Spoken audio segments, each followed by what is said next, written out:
Shalom, shalom, bien-aimés. Donc, nous continuons avec notre série d'émissions pour enseigner le peuple de Dieu. Et aujourd'hui, nous allons parler de « Je suis déjà marié, dois-je continuer à prier pour mon mariage ?» Eh bien, la réponse est oui. Bien-aimés, les gens qui pensent qu'ils sont mariés parce que nous sommes déjà mariés, parce que nous avons déjà signé un contrat, nous avons déjà signé notre alliance, le certificat de mariage est déjà signé, on n'a plus de besoin de se faire des soucis parce que tout ira très bien dans notre mariage. Les choses vont être formidables. L'amour qu'il y avait avant, ça continuera, ça sera toujours. Et voilà, l'attraction physique qu'il y avait au début va continuer. Le désir de l'un à l'autre va toujours continuer de soi-même. Nous n'avons pas besoin de fournir d'efforts. Nous n'avons pas besoin d'entretenir notre corps. Tout ira très bien. Le Seigneur est avec nous. Le Saint-Esprit est au contrôle et tout va bien. Bien-aimés, faites très attention. Le Satan n'aime pas la famille. Il sait que le mariage est le commencement de la famille parce que l'union de deux personnes est devenir un et que vous êtes dans l'unité avec le Seigneur et surtout quand vous êtes des chrétiens et que vous avez le même Père qui est Dieu, notre Père qui est aussi notre Dieu, notre Roi et que nous sommes ses enfants et que l'unité qu'il y a entre Dieu, le Saint-Esprit et Jésus-Christ de Nazareth, que cette unité-là descende dans nos mariages, que ça descende dans votre mariage et que vous puissiez sentir cette charge-là, de sentir ce joug-là, de toujours prier pour votre mariage, pour qu'il y ait la paix, la tranquillité, que vous puissiez vivre en toute piété et en toute honnêteté et que vous soyez transparent dans votre mariage et que la lumière du Seigneur vienne dans votre mariage. Que le Saint-Esprit prenne le contrôle de ma bouche pour que ce que je veux dire, que ce ne soit pas des paroles qui sont inspirées par moi, mais que ce sont des paroles qui sont inspirées par le Saint-Esprit et que les écailles qui ont fermé vos yeux puissent tomber et que vous puissiez donc pouvoir voir, que vos yeux s'ouvrent. Vous allez connaître la vérité et la vérité va nous affranchir, bien-aimés. Et ça, c'est quelque chose de formidable et de merveilleux. Que le vent impétueux du Saint-Esprit commence à remplir le lieu où vous êtes et que le Saint-Esprit prenne le contrôle de vos pensées et que toute pensée qui vient du monde de ténèbres, de faire du mal à votre femme ou à votre mari, de leur blesser, de vous blesser l'un et l'autre par des mauvaises paroles, que tous ces esprits-là qui veulent détruire votre mariage, qui veulent détruire votre foyer, qui puissent partir maintenant au nom puissant de Jésus-Christ de Nazareth. Bien-aimés, la parole de Dieu nous dit dans Marc chapitre 16 au verset 17 au verset 18, « Voici les miracles qui accompagneront ceux qui auront cru. Ils vont chasser les démons. » Et c'est pour ça que nous ordonnons et nous commandons à tout démon de divorce, tout démon de séparation, tout démon de confusion, tout démon de dispute, tout démon de paroles déplacées qui veut venir s'installer dans votre mariage et prendre le contrôle de votre mariage pour détruire votre mariage, ils ne vont pas réussir et prospérer. Nous les lions, nous les déracinons et nous les jetons vers les lieux arides et ils ne vont plus retourner au nom puissant de Jésus. Que tout démon qui vient pour détruire votre mariage, qui vous tourne le dos à jamais, qui parte très loin de vous vers les lieux arides pour ne plus retourner, que tout démon qui veut venir pour s'attaquer à votre mari ou pour s'attaquer à votre femme pour pouvoir vous rendre veuf ou veuve prématurément, cela ne va pas réussir et prospérer. Votre mari, votre femme ne va pas mourir, il va vivre et déclarer les œuvres de l'Éternel des armées. Aucun accident ne va arriver à votre mari ou à votre femme. Tous les plans maléfiques et diaboliques que le monde de ténèbres a préparés contre vous, contre votre mariage, cela ne va pas réussir et prospérer. Tous les blocages des finances que le monde de ténèbres a prévus pour que vous puissiez manquer la paix, la tranquillité dans votre maison à cause des problèmes de finances, tout cela est effacé avec le sang précieux de Jésus-Christ. Recevez la paix, recevez le repos, recevez la paix, recevez le repos, recevez la percée dans vos finances, dans votre mariage, recevez la sanctification, recevez la crainte de Dieu dans votre mariage et dans votre union et dans votre couple. Que toute maladie ou infirmité que le monde de ténèbres avait prévue pour votre mariage, que cela soit effacé avec le sang précieux de Jésus de Nazareth. Aucune goutte de votre sang ne va couler sans que le Seigneur ne l'autorise. Bien-aimés, si le monde de ténèbres avait bloqué votre maternité, votre fécondité, votre fertilité, tout ce que le monde de ténèbres avait bloqué, ça se débloque maintenant. Au nom puissant de Jésus de Nazareth, votre mariage, votre couple sera un exemple. Ça sera une lumière qui va éclairer les autres. Que la stérilité quitte votre foyer, que la stérilité quitte votre couple et que la maternité vienne, que les enfants qui sont la bénédiction de Dieu viennent maintenant. Au nom puissant de Jésus de Nazareth, que toute maladie qui est en train d'entraver la consommation de votre mariage puisse se quitter maintenant, de partir au fin fond des lieux arides pour ne plus retourner. Au nom de Jésus-Christ de Nazareth, bien-aimés, recevez votre guérison. La parole nous dit, voici les miracles qui accompagneront ceux qui auront cru. Vous êtes en train de guérir de toute maladie qui vous dérange dans votre mariage, de toute pensée impure ou malsaine. Si vous aviez des pensées de divorcer, si vous avez des pensées de vous séparer de votre femme ou de votre mari, que ces pensées-là prennent le feu et que ça quitte, que ça part au fin fond des lieux arides, que l'unité, que la tranquillité reviennent dans votre foyer, reviennent dans votre couple, reviennent dans votre mariage, que vous comprenez l'essentiel et l'importance de pouvoir prier pour votre mariage et que vous puissiez respecter votre engagement. Que le Seigneur vous pardonne si vous avez commis des péchés qui vont à l'encontre de l'engagement que vous avez dans votre mariage, si vous avez commis l'adultère, si vous êtes parti, vous avez fait des choses qui sont déplacer une inconduite sexuelle, que le Seigneur vous pardonne pour ces péchés-là et pardonnez aussi à ceux qui vous ont offensé et que l'unité, la paix, la tranquillité revient dans votre mariage. Au nom puissant de Jésus-Christ de Nazareth, celui qui a accepté de verser son sang sur la croix de Golgotha pour pouvoir racheter votre mariage de la main de Satan. Le Satan n'a plus de place et de pouvoir dans votre couple, dans votre mariage, dans votre maison.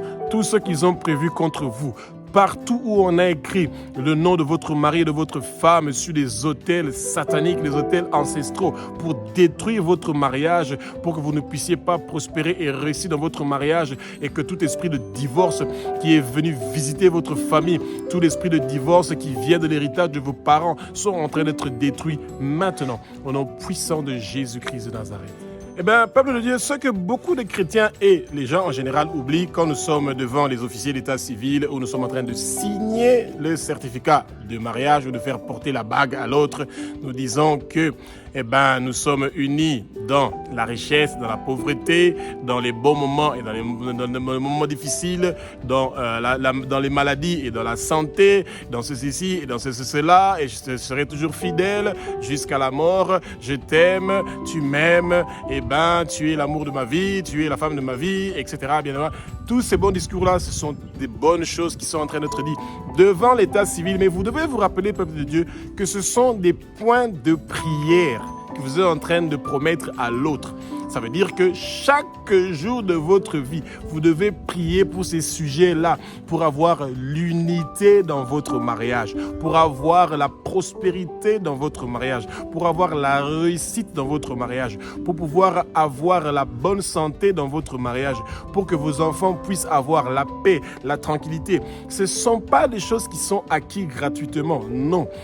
Même si le Seigneur sait que vous voulez ces choses-là, vous devez vous atteler, vous mettre au travail.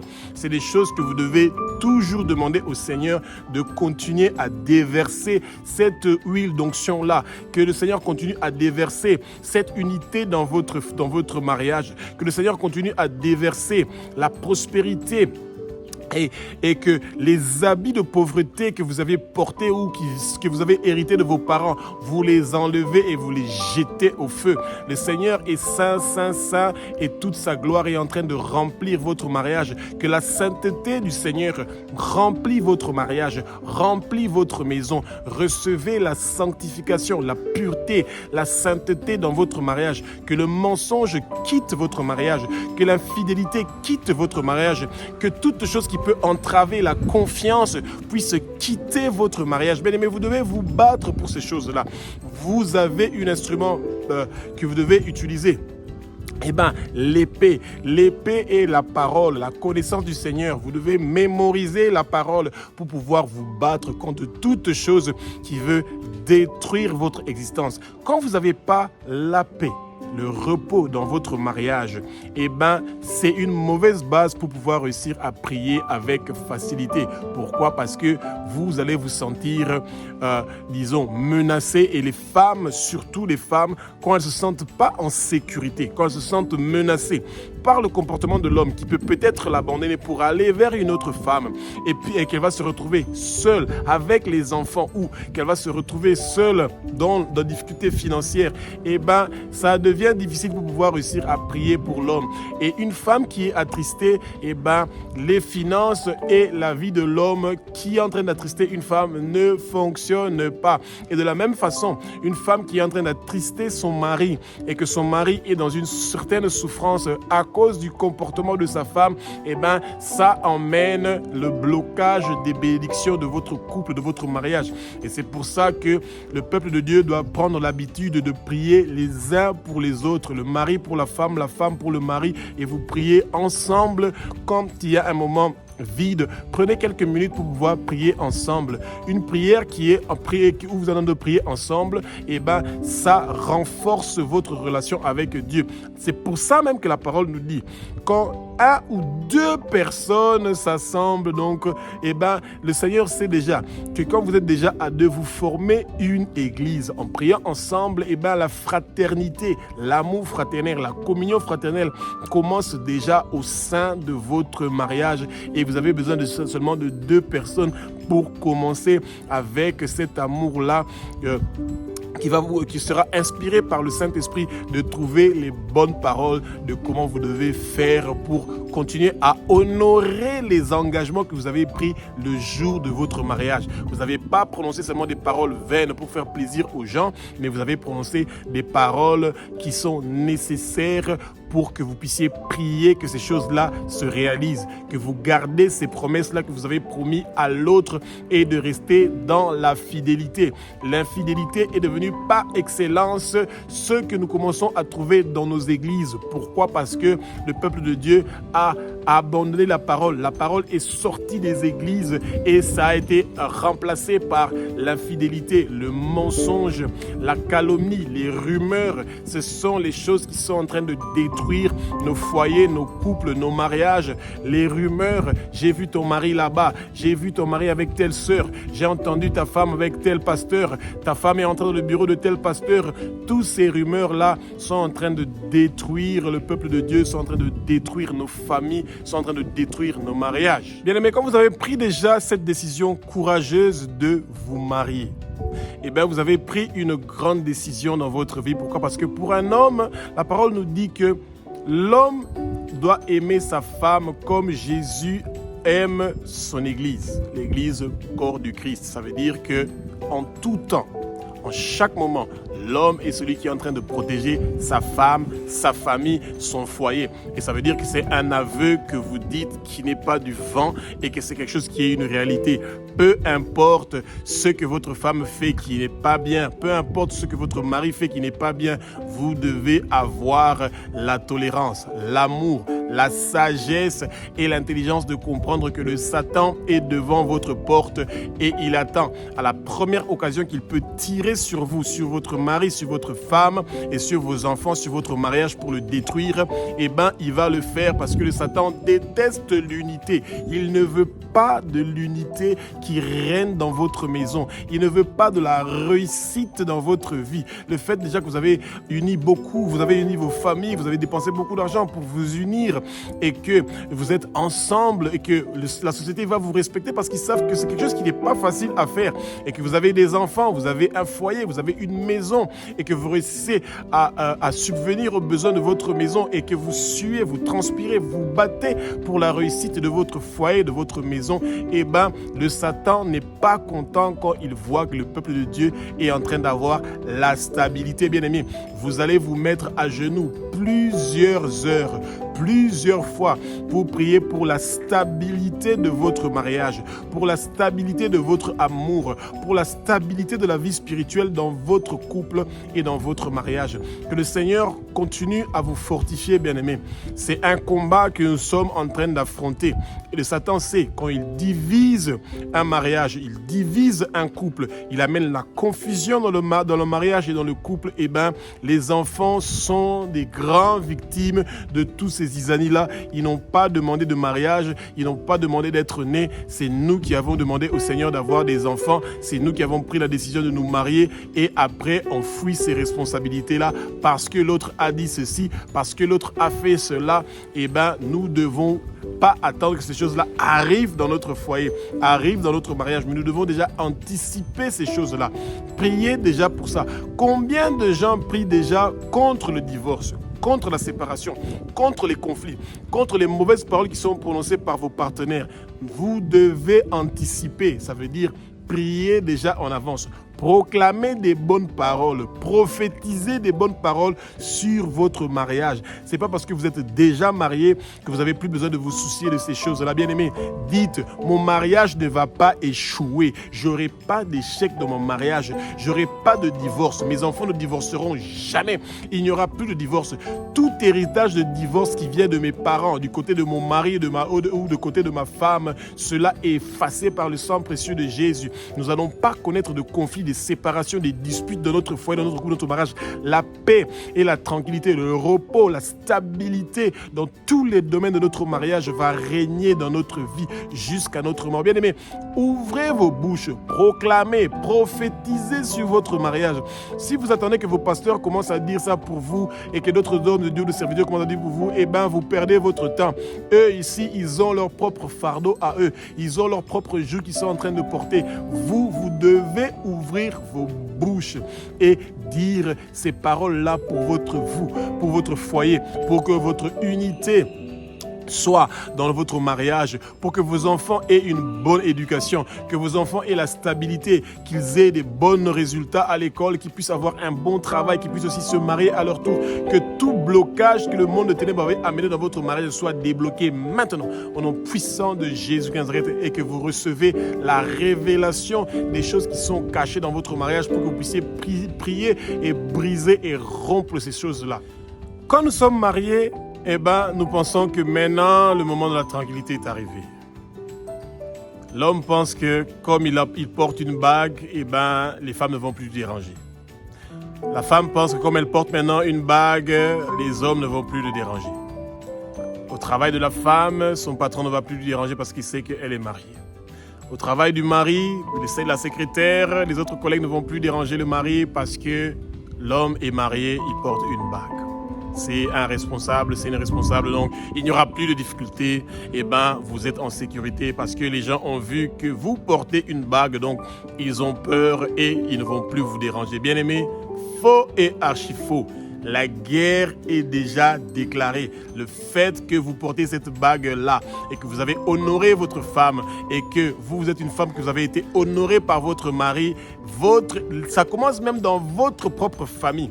Que vos frères et vos sœurs sont jaloux du fait que vous êtes mariés et que vous avez un mariage qui est stable et que peut-être eux n'ont pas fait ce choix-là ou n'ont pas eu cette grâce-là ou cette opportunité-là. Et bien, bien aimé, c'est pour ça que vous devez toujours prier. Vous devez dire au Seigneur, vous dites, notre Père qui est aux cieux, notre Dieu, notre Roi, réduis au silence toute bouche qui parle contre notre mariage.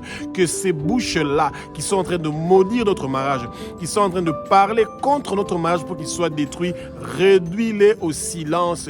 Toutes paroles qui sont en train de prononcer contre notre mariage, pour le détruire, pour amener la confusion, pour amener le divorce dans notre mariage, nous sommes en train de briser toutes ces paroles-là. Nous les déracinons dans notre mariage et nous les jetons au feu et retour à l'expéditeur. Bien-aimés, n'ayez pas peur de ces gens-là qui sont prêts à tout pour pouvoir vous séparer et pouvoir détruire ce que vous avez construit pendant des années et de pouvoir ne pas vous voir dans la joie, dans l'allégresse, dans la prospérité, dans le succès, que vous puissiez percer. Le mariage apporte des bénédictions, bien-aimés. Et le mariage n'apporte pas des malheurs. Et aujourd'hui, les gens qui sont mariés sentent qu'ils ont une corde au cou parce qu'ils ont une responsabilité envers un mari ou envers une femme et qui se dit, ouh là là, je dois aimer la femme comme Jésus a aimé son église et la femme doit se soumettre à moi. Ouh là là, est-ce que je veux réussir à me soumettre au mari?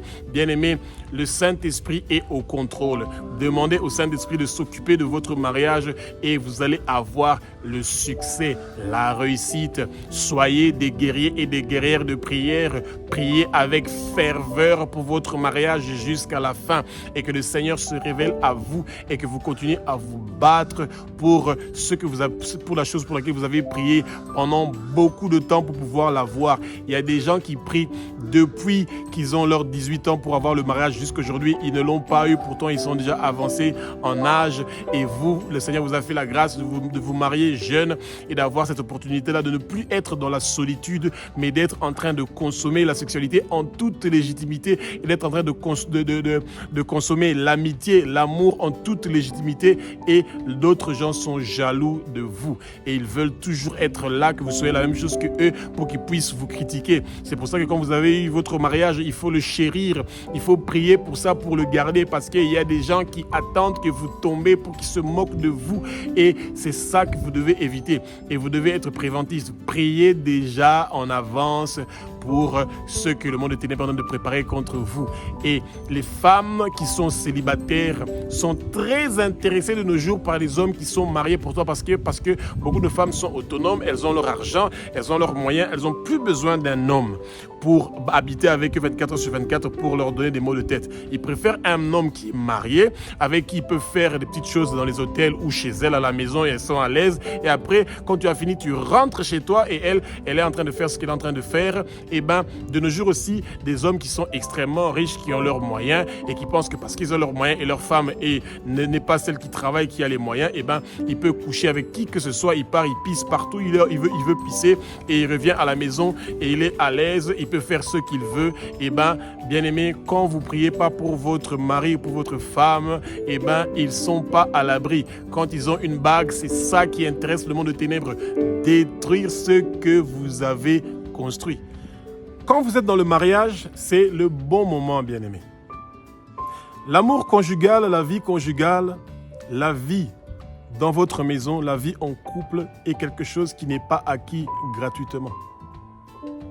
Vous voulez que l'amour que votre femme a pour vous, l'amour que vous, le mari, vous avez pour votre femme, que ça continue à augmenter. Toutes les fantaisies que vous aviez dans le passé sur partir au restaurant, manger avec des bougies, partir à la plage, en vacances, etc. Eh bien, le Seigneur vous a donné une personne merveilleuse. Le Seigneur vous a donné quelqu'un de merveilleux avec qui vous pouvez faire ces choses-là le reste de votre vie. Ne pensez pas parce que vous êtes marié que vous n'avez plus besoin de partir au restaurant, de vous faire plaisir, de partir en vacances, de partir à la plage, de faire une petite sortie, de pouvoir vous promener et de pouvoir visiter la famille, etc. Votre vie ne change pas complètement. Ces fantaisies que vous aviez ou les désirs que vous avez ou les plaisirs que vous étiez en train de vous faire mari et femme, cela doit, avant d'être marié, cela doit continuer même pendant votre mariage. Vous devez prendre un temps de pouvoir être ensemble et de pouvoir non seulement prier ensemble, mais de passer un moment romantique, un moment d'amour, de paix pour augmenter votre amour. Ne vous privez pas les uns vers les autres.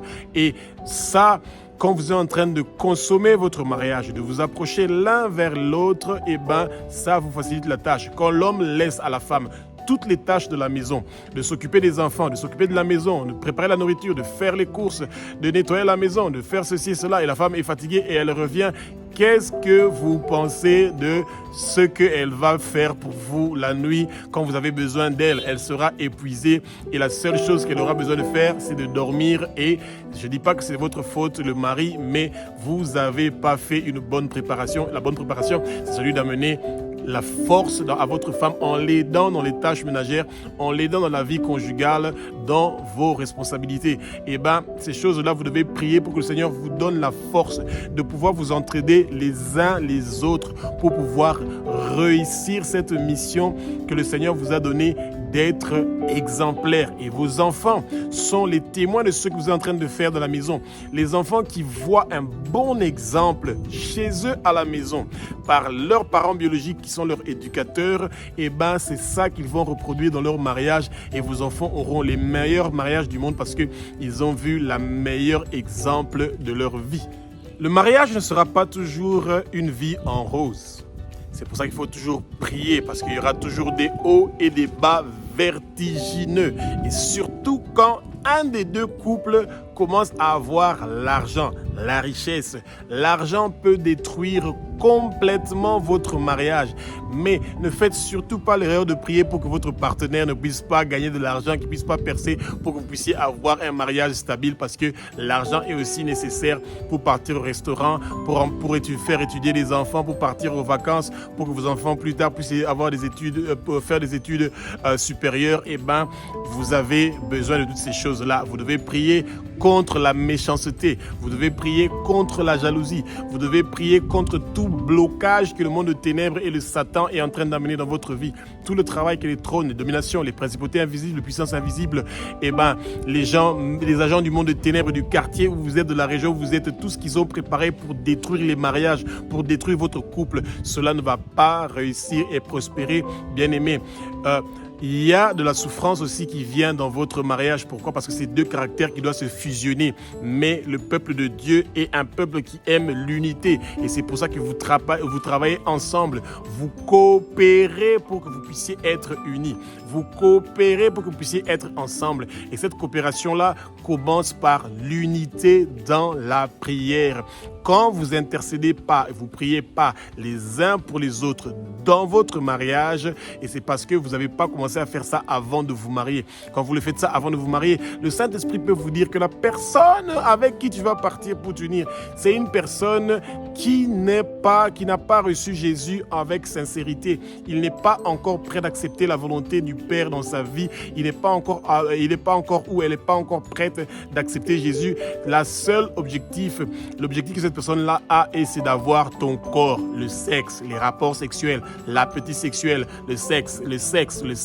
Ils ne sont pas animés d'avoir quelqu'un qui va s'unir avec eux pour qu'ils puissent former un et qu'ils soient une famille heureuse et joyeuse et qu'ils soient en train de préparer le peuple de Dieu au retour de Jésus. Faites attention de ne pas tomber sur une Jézabel. Faites attention de ne pas tomber sur un monstre. Vous allez vous marier avec le service d'intercession. Ça veut dire que vous serez en train d'intercéder tous les jours pour votre mariage, pour votre mari, ou vous serez en train d'intercéder tous les jours pour votre femme et pour que tout l'esprit de Jézabel et ses habitudes de Jézabel puissent la quitter. Bien aimé, c'est horrible. La séduction se fait avant le mariage, et une fois que vous êtes arrivé dans le mariage, il n'y a plus de séduction, c'est les réalités qui commencent, et il peut avoir des expériences amères que vous devez être fort pour pouvoir résister à la tentation du divorce ou à toute chose qui peut vous séparer. Quand vous avez l'idée de divorcer, vous ouvrez la porte pour le divorce pour beaucoup de dégénération, et vous ne voulez pas ça. Que votre orgueil, votre arrogance, votre égoïsme ne vous pousse pas à prendre une décision qui va avoir un effet sur vos enfants, sur vos petits-enfants, sur beaucoup de générations qui vont suivre. Espérons que cette émission vous a donné une bonne inspiration pour pouvoir être un mari et une femme qui sont fidèles et qui veulent vraiment honorer le Seigneur et faire des choses qui vont faire que le Seigneur soit fier de nous.